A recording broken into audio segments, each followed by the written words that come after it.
torna sepia. Incluso aparecen algunas personas que ya no estaban, vuelven a estar, se rejuvenecen. Estamos yendo para atrás, nos estamos metiendo en ese torbellino de la historia, donde todo tiende a resignificarse cada vez según desde donde uno entre en ese loop en el que entramos todos los lunes más o menos a esta hora, para abordar algún momento de la historia con Andrés Abraham. Buenos días, Andrés, ¿cómo estás? ¿Qué tal? Buenos días, ¿cómo estás, Fabricio? Buenos días a la audiencia. Bueno, ¿para dónde nos vamos hoy? Bueno, hoy nos toca un episodio cercano acá en Mendoza, que es el conocido Mendozazo, ciclo de protestas que va a tener lugar en abril de 1972. De hecho, el 7 de abril, día de hoy, sería el cierre de ese episodio que había comenzado un domingo 2 de abril. Y bueno, antes de adentrarnos en lo que es específicamente ese ciclo de protestas, y que va a ser muy icónico, muy simbólico para la época y para Mendoza, ¿sí? Para las protestas sociales, el movimiento obrero y obviamente todo el clima social. Referir un poco el contexto general, nacional. Estábamos en un gobierno militar, la llamada Revolución Argentina. Había habido un episodio importante en Córdoba, el Cordobazo, ¿sí? Del cual un poco va a tomar el nombre también esta protesta. Va a haber otros azos, el Rosariazo, el Tucumanazo, y otro también incluso un tiempo antes de lo que sucede en Mendoza, el famoso Viborazo, en Córdoba también. Que responde a una particularidad, que era que el funcionario militar que había sido designado ahí, José Camilo Uriburu, había dicho que en Córdoba anidaba una serpiente venenosa y que él iba a cortar la cabeza de un solo tajo, ¿sí? Entonces, en reacción ahí a ese discurso de ese funcionario militar, hay una pueblada, ¿sí? Obreros estudiantiles que salen a la calle a protestar contra este funcionario militar. Bueno, es en general una época de efervescencia social, ¿sí? Hay una fuerte crisis económica y hay decisiones del gobierno militar que van cada vez más en línea de cercenar derechos y de atropellar, digamos, prerrogativas. Y bueno, recordemos que como consecuencia del Cordobazo va a salir Onganía, claro, y va a asumir Marcelo Levingston, que era agregado militar en los Estados Unidos y es llamado a hacerse cargo de la presidencia, digamos, de esta junta. Recordemos que había una junta militar que integraban las tres fuerzas y que eran los que gobernaban el país. Levingston va a designar como gobernador, en realidad es interventor federal de facto, pues no es un gobernador democráticamente electo, sino interventor, alguien que ya había sido gobernador democrático, que era Francisco Gabrieli, sí, figura muy reconocida del Partido Demócrata Nacional, recordado quizás por su fuerte impronta en la obra pública. El contexto va a ser difícil. Para comienzos del 72 hay una fuerte inflación. La inflación acumulada del año anterior ronda el 40% y ese año ya se calculaba también un porcentaje que finalmente va a resultar ser mucho mayor. La CGT había declarado 2 huelgas en la provincia. Los contratistas de viña se habían movilizado porque no había precio para la uva. El SUTE había declarado un paro y no habían empezado las clases. Esto es muy importante porque el puntapié inicial del Mendozazo lo van a dar las maestras. Había habido a principios de marzo una manifestación en la Plaza Sarmiento. Simbólicamente se reúnen ahí las maestras. Y bueno, va a ser disuelta por el ejército. Va a haber una represión. Muchas maestras se van a refugiar incluso en la Catedral de Loreto para evitar ser detenidas. Y ahí empieza ya el ciclo de movilización que va a terminar de cuajar, podemos decir, y de articularse cuando la Secretaría de Energía de la Nación anuncia un aumento de las tarifas eléctricas en un 300%, ¿sí? O sea que a la situación de inflación, de el sueldo que no alcanza, de los malos salarios, obviamente esto va a venir a provocar la reacción y el enojo de la gente común, podríamos decir, y bueno, se van a ir articulando en torno a una manifestación convocada para el 2 de abril por uniones vecinales, por una coordinadora que se arma a la sazón, que es la coordinadora del No Pague la Luz, ¿sí? Esa va a ser un poco la consigna fuerte que va a aglutinar ahí a los que protestan. Se van a sumar otros grupos como la Federación de Estudiantes Secundarios, pero es sobre todo este inicio más bien vecinal, rechazando desde las barriadas, incluso del Gran Mendoza, desde zonas alejadas, este aumento excesivo en las tarifas de la luz. Bueno, esta multitud va a ir hacia el centro de la ciudad. Pero en principio no hay mayores incidentes, se calculaba un total de 15.000 personas aproximadamente. Ya el lunes 3 se va a declarar un paro de la CGT, que en realidad era un paro nacional, porque esta es una medida de tipo nacional, y bueno, en Mendoza va a ser un poco el catalizador de las protestas. Ese paro va a reunir y va a reactivar, digamos, esta acción de la coordinadora y de los grupos que se habían reunido el día anterior. Ahí Gabrieli va a tomar una medida más extrema, que es declarar la ilegalidad de esta medida, decir que el paro es ilegal, y convocar al ejército directamente para preservar el orden. Va a haber represión, va a haber choques ahí entre las fuerzas de seguridad y los manifestantes, y ahí ya se va a registrar un primer herido, que es un canillita, Ramón Quiroga, que va a terminar falleciendo, ¿sí? Frente a esto va a haber toda una reacción, fuerte, sobre todo en el sector obrero y también en los estudiantes. Hay que decir que va a haber asambleas en la UNCUYO, acá en la UTN también, que van a proponer sumarse a estas marchas y a reaccionar también o manifestarse en contra de esta muerte. Bueno, el 4 de abril van a volver a tomar la posta las maestras. En este caso, más de 2.000 maestras se concentran en Casa de Gobierno, y hay en el local de la CGT. Ambas van a ser reprimidas, y bueno, ahí aparecen los carros hidrantes. Claro, ahí es la imagen. En realidad eso va a ser en el centro, precisamente, ese carro hidrante. El más famoso es el Neptuno, que tiraba agua con color azul para identificar a los manifestantes, y era una forma de que con el color que se tiraba quedaba impregnado, claro, y después detenerlos. Y después poder detenerlos, ¿sí? Va a ser el símbolo, podemos decir, de esa represión, sobre todo en las maestras. Pensemos las maestras con guardapolvos blancos, que van a quedar azules y que van a ser identificadas por las fuerzas de seguridad, que hay que decir que ya ahora no era solo el ejército, sino que se había sumado la Policía Federal, la Policía Provincial y la Gendarmería también, es decir, todas las fuerzas de seguridad dispuestas ahí para esa represión. ¿Cuál es quizás de esta jornada? Son las imágenes icónicas, ¿sí? De estos autos incendiados en la Casa de Gobierno, de los trolebuses también, algunos trolebuses volcados o incendiados. Recordemos que el trolebús era un poco la medida icónica de Gabrieli, que lo había promovido en su primera gestión. Este medio de transporte tan simpático, la línea Dorrego, la línea San José. Bueno, va a ser una forma también de protesta avanzar contra este medio de transporte. Bueno, esa convulsión... Por otra parte, su tracción es eléctrica. Es eléctrica, exacto. Entonces es todo un símbolo de que esta tarifa, la cuestión de la luz, tenía que ver, en este caso también, o iba a impactar en lo que era el transporte, ¿sí? Bueno, ahí va a ser quizás el día de mayor movilización de Casa de Gobierno. Los manifestantes se van a dirigir hacia la avenida San Martín. Ahí van a apedrear el casino de oficiales del ejército, donde van a responder a tiros los oficiales que están ahí en el casino de oficiales. Y bueno, después van a estar los episodios de destrucción de algunas vidrieras en los negocios del centro. Y ahí ya el gobierno va a declarar el estado de sitio, ¿sí? Recordemos que es una medida de extrema que permite poner en pausa o en suspenso ciertos derechos constitucionales para permitir a las fuerzas de seguridad operar deteniendo y trasladando personas sin tener que responder a los mecanismos usuales ni a la justicia de inmediato.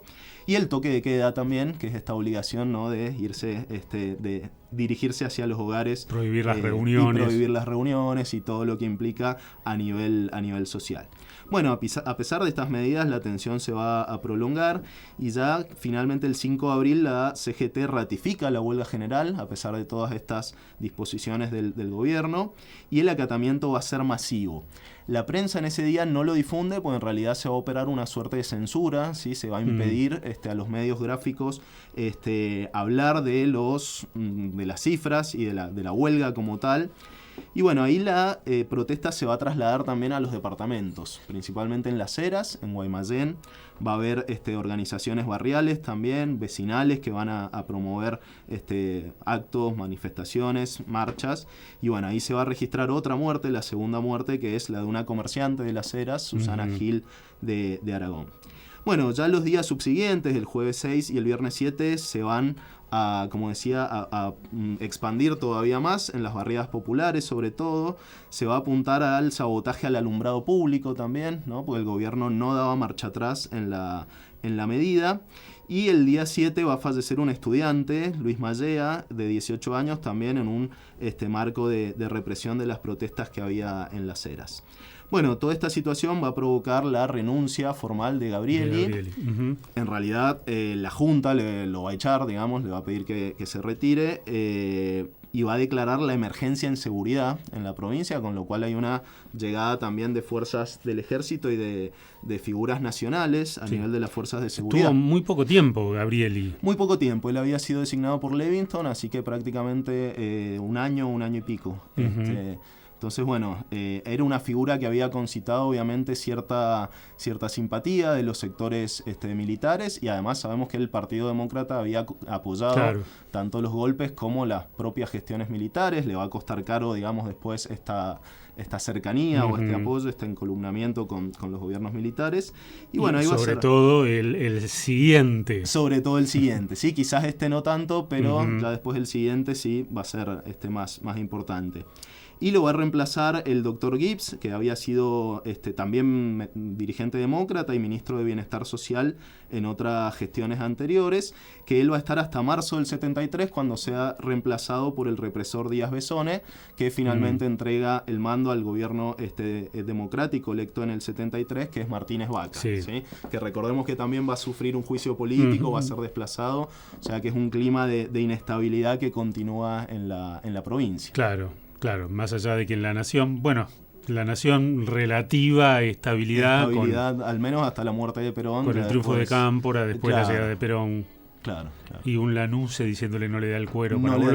No le da el cuero, precisamente en Mendoza, en la inauguración de la terminal de ómnibus, la famosa frase de que no le da el cuero. Y esa es la reacción.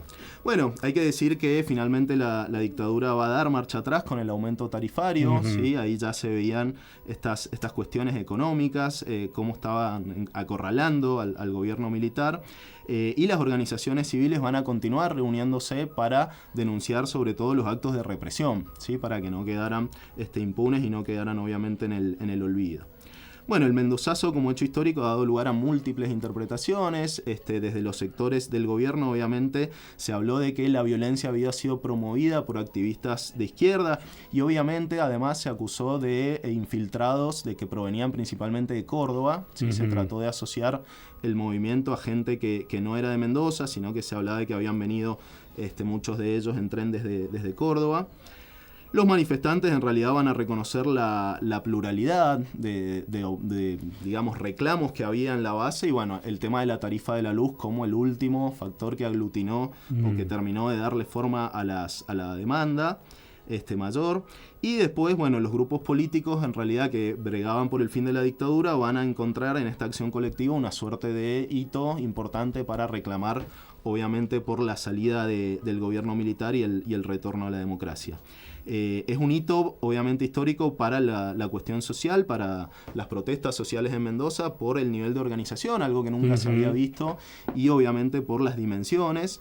Y bueno, quedan estas fotos icónicas y esta conmemoración, también el recuerdo de los fallecidos, de quienes fueron muertos en el marco de la represión, para pensar también la espiral de violencia política de esa época y la reacción extrema, en este caso del gobierno, tanto de Gabrieli como del gobierno militar, de, bueno, por un lado declarar las medidas más de tipo institucionales, el estado de sitio, el toque de queda, pero luego articular una represión que fue bastante excesiva quizás en cuanto a los objetivos. Pensamos sobre todo en las maestras, y bueno, como decía, esta imagen del carro hidrante Neptuno, o las imágenes también de la represión en general.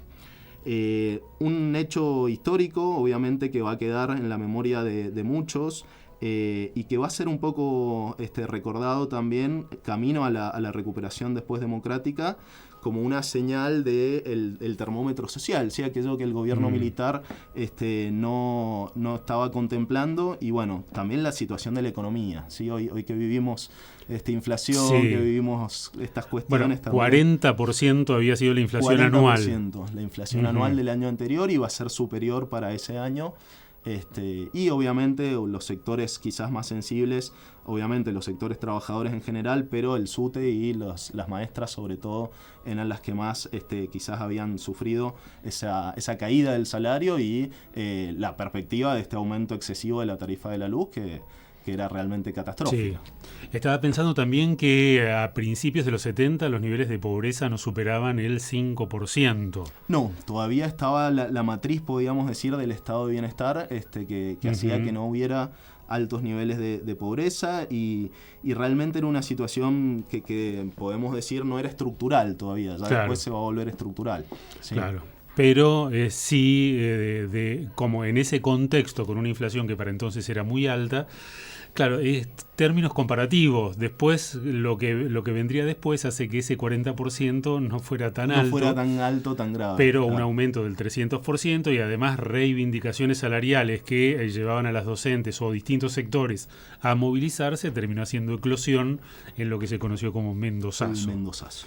Y esta decisión de no interpretar la legitimidad de un reclamo y disponer de fuerzas de seguridad, ejército, estado de sitio, que terminan volviéndose en contra por una muy mala lectura del gobernante respecto del humor social. Exacto, sí, recordemos, en realidad, bueno, estamos en el esquema, uno cuando explica por ahí estos temas en la escuela tiene en cuenta el contexto general de la Guerra Fría, ¿sí? Y del impacto en América Latina con la famosa doctrina de seguridad nacional, que decía que los militares tenían como función ya no pensar en un enemigo que estaba en las fronteras, fuera, digamos, de las fronteras o en los países vecinos, sino en el llamado enemigo interno, ¿sí? Aquel militante comunista, activista que seguía estas ideas de revolución social, de violencia, como método para la toma del poder.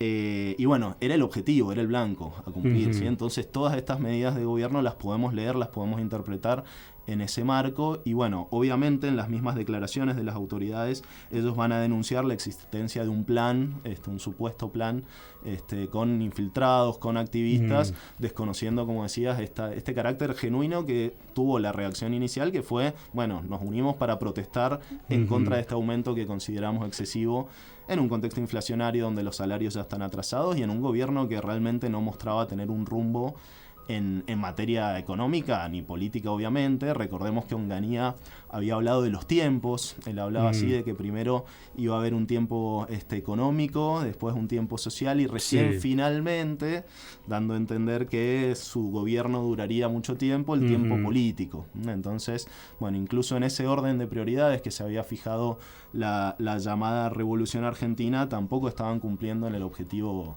económico, ¿sí?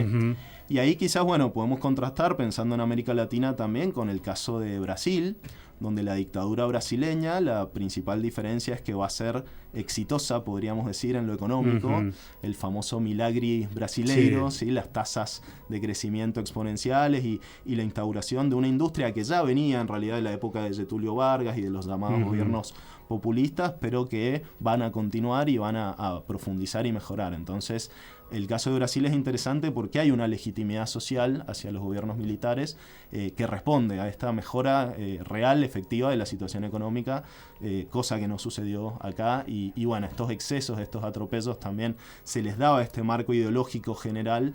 Pero bueno, acá, como decís vos, está este grave error de lectura de no reconocer el reclamo popular y la legitimidad y atribuirle caracteres por ahí ideológicos o intenciones subalternas que pudieron quizás haber existido en algún punto o pudo haber, digamos, un conjunto de reclamos que se unifican y que toman la marcha, pero la manifestación obviamente recorrió barriadas populares, departamentos alejados, distintos puntos de la provincia, entonces fue realmente una reacción popular a estas medidas extremas. Bueno, al punto que 53 años 53 después, años. Estamos recordando ese episodio.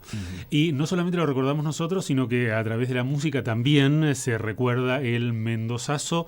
Bueno, una canción muy conocida por todos nosotros, Hombres de Hierro, que refleja lo que pasaba en aquellos días calientes de principios de abril del 72. Andrés, muchas gracias. Por favor, un gusto.